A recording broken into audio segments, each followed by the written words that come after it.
From North Carolina, Mr. Butterfield. Let me thank you, Mr. Horsford, for your leadership, and thank you for convening this opportunity tonight for us to come to the floor and talk about a subject that is so personal and so important to every American. I also thank the chairwoman of the CBC, Ms. Fudge, for her extraordinary and intelligent leadership. You have done so much for so many for so long, and we thank you so very much.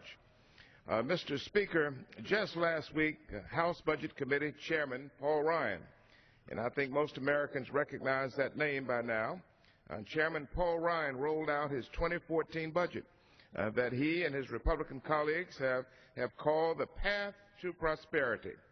Well, Mr. Speaker, it's more like the path to American ruin. He says that he's going to balance the budget in 10 years, but he's going to balance that budget, if at all, on the backs of middle-class Americans and poor people. They use good-sounding terms like strengthening the safety net, but what that really means is cutting programs that help the poor and disenfranchised in our country, programs that good Americans depend on every day to survive. The Ryan budget talks about restoring fairness by ending barriers for job creation. What he doesn't talk about is that his budget proposal slashes funding for workforce development and job training and child care. How, Mr. Speaker, is a single mother of two small children expected to get and keep a job that pays more than the minimum wage, which, by the way, Paul Ryan and his colleagues voted against raising, when she has no access to affordable child care or training? Chairman Ryan and the Republicans don't care about that single mother or her children. They care about serving the interests of big business at the expense of ordinary Americans. And so the Congressional Black Caucus has offered a budget alternative that I'm very proud of. It is sensible and balanced. We propose reforming the tax code. We propose ending special tax breaks and closing tax loopholes like the mortgage deduction for vacation homes and yachts, eliminating the deduction for derivative traders, and eliminating incentives for sending American jobs overseas. We propose taxing capital gains and dividend as ordinary income, raising about $900 billion over 10 years. These changes, Mr. Speaker, would generate much-needed revenue. The country has begun to recover.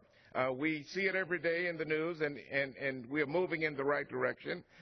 We are beginning to recover from near financial ruin.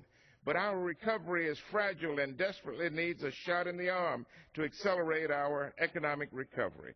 Instead, the Republican-controlled House thought it best to poison the economy and throw away the antidote. To leading economists, once sequestration is fully implemented, Americans are going to lose 2.14 million jobs. Those are 2 million jobs that exist now but won't exist later because of politics.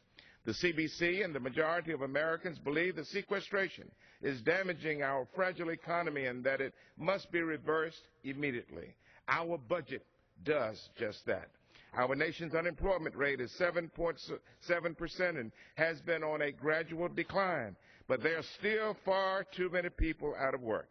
To reinvigorate a willing and able workforce, the CBC proposes investing over $500 billion in a comprehensive jobs program, including $100 billion for a national direct job creation program, $50 billion for much-needed school modernization, and $50 billion to support and maintain jobs in education and law enforcement. We would also dedicate $230 billion to repairing and replacing our crumbling infrastructure, including highways and bridges. In order for people to get jobs they so badly need to possess the necessary skills. The CBC budget will work to support and enhance job training programs through an injection of $13 billion and also help to put young people to work through a $7 billion summer jobs program. When hardworking Americans work their entire lives, they have been paying into a system that promised them income security, and we must guarantee it. The Ryan budget seeks to eviscerate the Medicare program as we know it and turn it into a voucher system. That is wrong. They seek to block grant the Medicaid program and give the discretion to the states. That is wrong, and it will devastate low-income families, and more than 35% will be cut from the Medicaid program over the next 10 years. Mr. Ryan proposes to make the change apply to individuals 55 years of age and younger. That's very interesting. What is particularly egregious, in closing, is that the Ryan budget cuts almost 18% from the SNAP program, amounting to $135 billion. Over 90% of SNAP money, as we all know, goes to paying for food assistance. Mr. Speaker, the Congressional Black Caucus and the Democratic minority here in the House are serving notice here today. We will not tolerate the unbalanced approach of the Republican majority. You must work with us to create a stream of new revenue by closing loopholes that benefit the rich, and we must have a balanced approach to balancing the federal budget. Thank you for the time, Mr. Horsford. Thank you for your leadership. I yield back. Thank you, Mr. Vice Chairman.